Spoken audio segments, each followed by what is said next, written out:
"Next in line," barked the cashier, without even lifting his head. The man who stepped forward didn't look like much. His hoodie was faded, his jeans a little loose at the knees, and his sneakers had seen better days. A 5 o'clock shadow roughened his jaw, and his hands, calloused and stained, rested quietly at his sides. He didn't look rich. He didn't look powerful. But he was.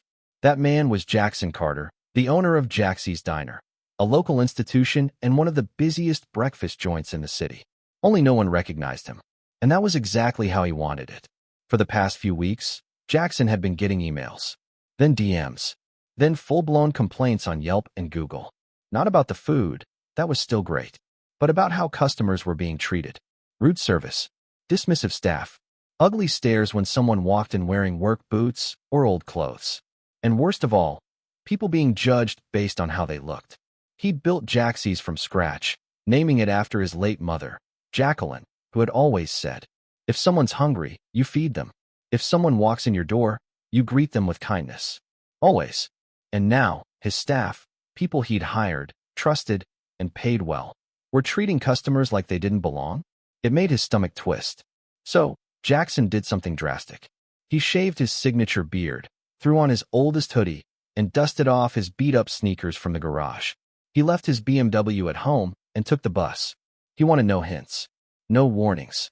Today he wasn't the boss. He was just a regular man. And as he stepped into his own diner, something felt different. Gone was the friendly, good morning that had once echoed from the counter. No smiling waitresses. No warm welcome.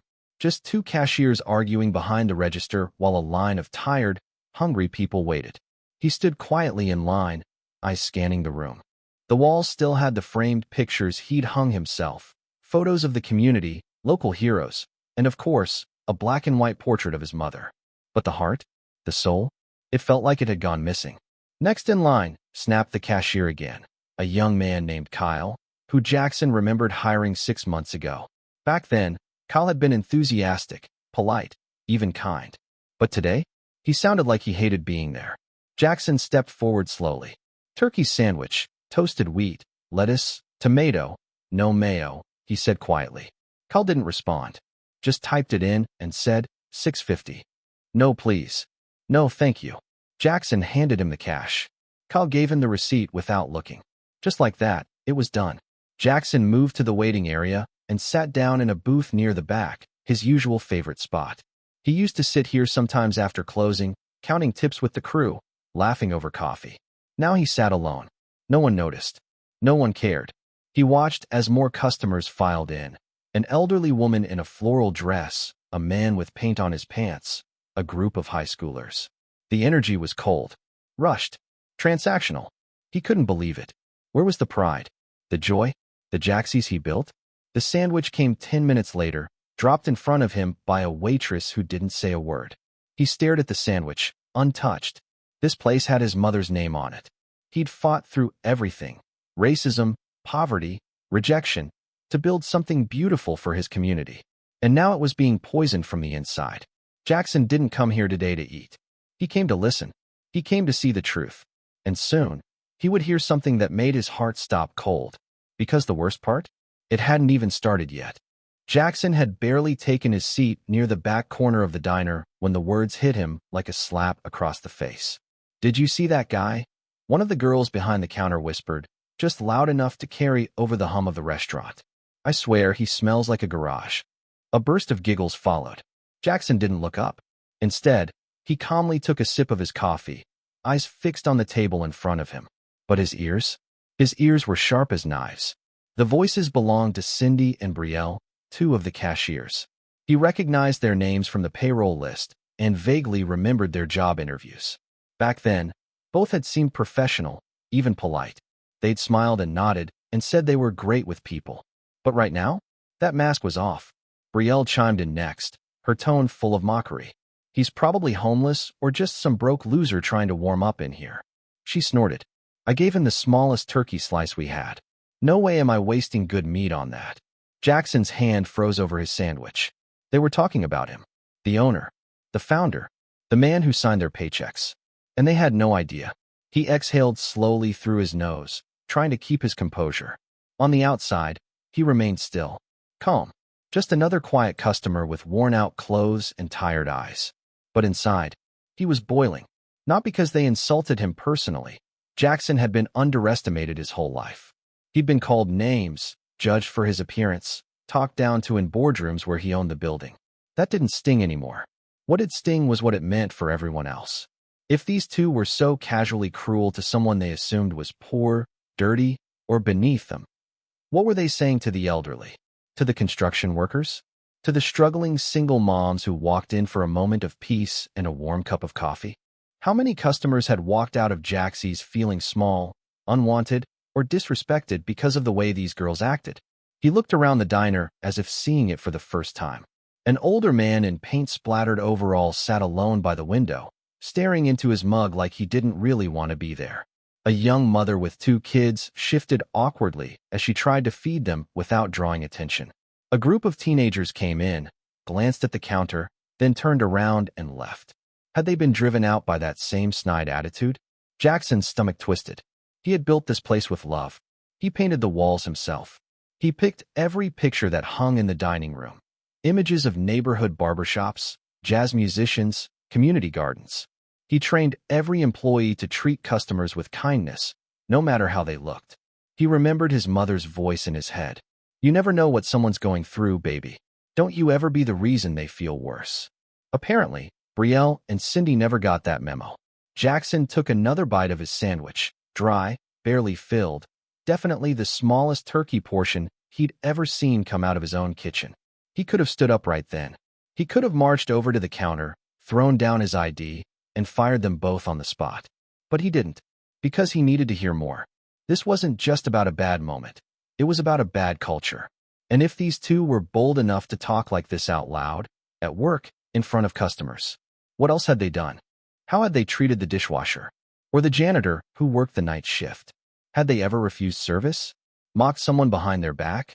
Or worse, driven away the very community this diner was built for? He clenched his jaw and looked down at the lukewarm coffee in front of him. This was no longer an undercover visit. This was an investigation. And the more he heard, the clearer it became. These girls weren't just breaking company policy. They were breaking the heart of everything he'd worked so hard to build. The chatter from behind the counter hadn't stopped. If anything, it got worse. Jackson sat motionless, trying to steady his heartbeat, trying to process the cruelty being served alongside breakfast. This is why we need a dress code or something, Cindy muttered. This diner's turning into a shelter. You let one guy in like that. Next thing you know, we've got a whole crew of them loitering all morning. Jackson kept his eyes on his half-eaten sandwich, jaw tightening. It wasn't just the words. It was the tone, that superior, smug attitude, as if she believed she was better than the very people this diner was built to serve. Then Brielle chimed in with a laugh that cut deeper than anything so far. Watch him try to flirt or ask for a job or something. I'll die laughing. The pain hit Jackson in the chest like a brick. They weren't just being rude. They were being cruel. To a man they thought was struggling. Someone down on his luck. Someone looking for a little warmth and kindness. He wasn't just angry now. He was heartbroken. Not for himself. He could take it. But for the people he had intended to protect when he opened Jaxie's. The single moms. The tired janitors. The young men fresh out of prison trying to start over. The grandparents living on a fixed income. This diner wasn't just a restaurant. It was supposed to be a safe place. A place that welcomed you, no matter who you were or what shoes you wore. Jackson remembered the early days, when the floors were still sticky from construction glue. When he painted the walls himself at midnight, his favorite jazz playlist echoing in the empty space. When he could barely afford the sign out front, but he still made sure the first customer was served with a smile. He'd poured his soul into this place. 16-hour days, living on ramen and black coffee, smiling through setbacks, hiring from the neighborhood, giving chances to people no one else would hire. And now, these two, Cindy and Brielle, were casually trashing everything he stood for. Gatekeeping kindness, acting like they owned the right to judge who deserved service and who didn't. As Jackson sat there, a quiet wave of memories swept through him. He remembered the day an elderly man walked in shivering, not to eat, but to escape the winter cold for 10 minutes. Jackson had handed him a bowl of soup and said, "Stay as long as you like." He remembered a mother who couldn't pay for her kids' breakfast and the cook, without a word. covered the bill himself. That was Jaxie's. That was what made this place different. And now, these girls had turned it into something cold, something ugly. Jackson took a long, steadying breath and looked down at his coffee cup. His knuckles were white from gripping it so hard. He wanted to act. Every part of him wanted to get up, reveal who he was, and shut this nonsense down right there in front of the entire diner. But he didn't. Not yet. Because his next move had to be perfect. It wasn't enough to fire them. No, this wasn't just about consequences. This was about setting a new tone. A message. A reminder of why this place existed in the first place. He needed to show them, and everyone watching, what leadership looked like. So he waited. And listened. From the corner of his eye, he noticed an older man struggling to open the heavy door. The wind outside pushed it closed again and again. None of the staff moved. Brielle saw it, and turned away. Jackson stood up quietly, walked over, and opened the door for the man with a respectful nod. "Thank you, son," the old man said. "No problem at all," Jackson replied, helping him to his seat. Cindy glanced over but still didn't recognize him. To her, he was still just that guy, the one who didn't deserve a proper sandwich. Jackson sat back down. The storm inside him had quieted, but only just. Because now he knew exactly what he was going to do. The game was over. The mask was coming off. And before the next shift started, everything at Jaxie's was going to change. Jackson finished the last bite of his dry turkey sandwich in silence. It didn't taste like much. But the moment that was about to come, that was something he'd remember for the rest of his life. He stood slowly, tucking his wallet into his hoodie pocket. The diner was still busy, orders flying, coffee pouring, customers chatting.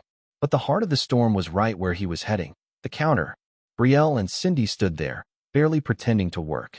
Cindy was scrolling through her phone like she was owed a break every 5 minutes. Brielle leaned on the counter, chewing gum and staring off into space. Jackson cleared his throat. "Excuse me," he said. Brielle looked up, plastering on that same fake smile she probably gave to everyone she didn't think mattered. "Can I help you?" she asked, flat and disinterested. Jackson didn't answer right away. Instead, he reached into his back pocket, pulled out his leather wallet, and carefully unfolded the ID badge he'd tucked inside. The badge had his name, his face, and in bold gold letters. Jackson A. Carter, owner and CEO, Jaxie's Group. He held it up so they both could see. For a moment, nothing happened. The girls stared. Then their eyes widened. And then panic. Cindy took a half step back, blinking rapidly. "Wait, you're?" she stammered, pointing. Jackson nodded. "Yes," he said, his voice low but clear. "The guy who apparently smells like a garage. The guy who shouldn't be in here. The guy you mocked while he was sitting 5 feet away." The air in the diner changed instantly. Silence rippled across the room like a dropped plate.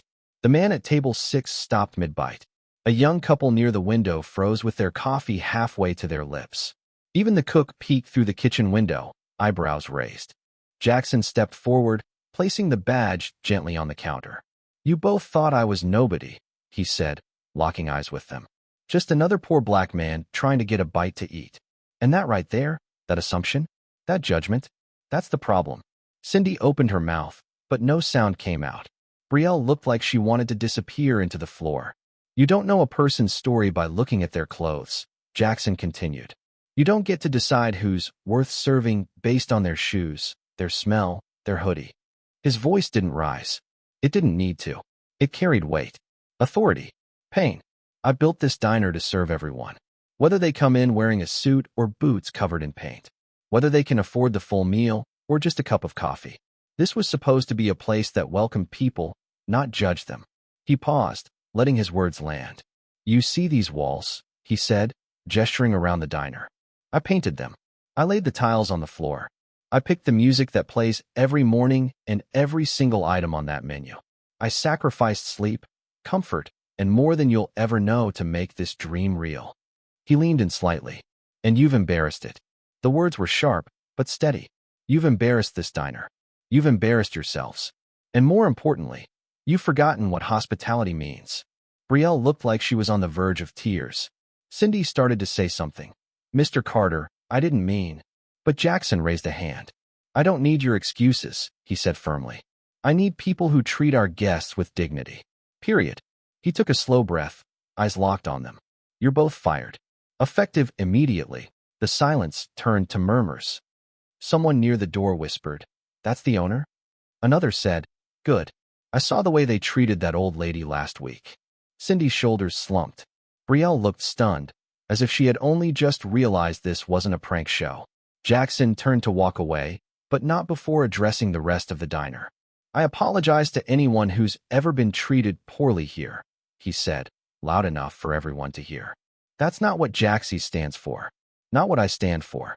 He paused by the old man he'd helped earlier. "Can I get you a refill, sir?" Jackson asked kindly. The man nodded, touched. "Please. And thank you for reminding everyone what respect looks like." Jackson nodded and stepped behind the counter himself, rolling up his sleeves. Because change didn't start with firing people. It started with leading by example. Word spread fast. By the next morning, something new had appeared on the front door of Jaxie's diner. A handwritten sign, written in bold black marker on a piece of white cardboard, taped up just below the open hours. "All are welcome here. No matter what you wear, where you're from, or what you smell like. We serve with respect. J. Carter, owner." People stopped to read it. Some smiled. Some snapped a photo. Some just nodded quietly and walked in with a little more confidence in their step. Jackson arrived early that day, earlier than usual. He didn't come in through the back door. He came through the front, like any other guest. He wanted to see their faces, wanted to greet them himself. What he didn't expect was the line. A line that wrapped around the building. People had seen the story. That night after firing Brielle and Cindy, Jackson had gone home, sat in his quiet living room, and wrote a long, honest post on the diner's Facebook page. He told the story exactly how it happened, how he dressed down and went undercover, how he'd been treated, what he heard, and how it broke his heart. He explained how much Jaxie's meant to him, and how disappointed he was to learn it wasn't living up to its mission anymore. Then he added this: "To anyone who was ever treated like you weren't good enough to sit in this diner, I'm sorry. That will never happen again, not on my watch." By morning, the post had over 23,000 shares. People from all walks of life, near and far, flooded the comments. Veterans, single moms, delivery drivers, janitors, students, elders. They weren't just liking the post. They were sharing their own stories. Times they'd been judged, dismissed, degraded. And now, they had one more story to tell. A story about a boss who stood up, not just for himself, but for everyone. That morning, customers poured in like it was opening day. Some brought flowers. Some brought coffee for the staff. Some just brought their stories. One man in a dusty work uniform stepped up to the counter, smiling shyly. "First time I've come back in a year," he said. "Last time, one of the girls laughed at me because I couldn't count out exact change. Treated me like I was trash. I walked out and never came back." Jackson shook his hand. "Thank you for coming back," he said. Another woman with a stroller wiped a tear from her cheek. "My husband read your post out loud to me last night. I cried. We've had so many doors shut on us lately, but today, this one opened." And then came the older man, the same one Jackson had helped with the door the day before. He placed a small folded note on the counter. "I was treated like dirt here a while back. I figured no one cared," he said. "But you proved me wrong. Thank you." Jackson opened the note after the man left. It simply read, "You reminded me that dignity still exists. God bless you." He folded the paper and tucked it into his wallet, right next to the ID badge that started it all. Inside the diner, the mood had changed. There was laughter again. The cook was smiling, cracking eggs with rhythm. A waitress danced between tables humming to herself. Even the jukebox in the corner, long neglected, played an old-school soul track that made a few customers bob their heads. Jaxie's had its soul back, and it started with one sandwich. The turkey sandwich that came with barely any meat. That cost him $6.50. That came with a side of judgment and mockery. But in the end, it was the most valuable sandwich Jackson had ever bought, because it uncovered something broken and gave him the chance to fix it. Not just by firing a couple of employees, but by restoring the values the diner was built on: kindness, respect, community. That day, Jackson stood at the register, shaking hands, handing out free refills, giving a little extra turkey to anyone who asked. Because it wasn't about money. It never had been. It was about how you treat the person standing right in front of you. And from that day on, no one ever had to wonder whether they belonged at Jaxie's. Because the answer was written on the door in permanent marker. All are welcome here. We serve with respect.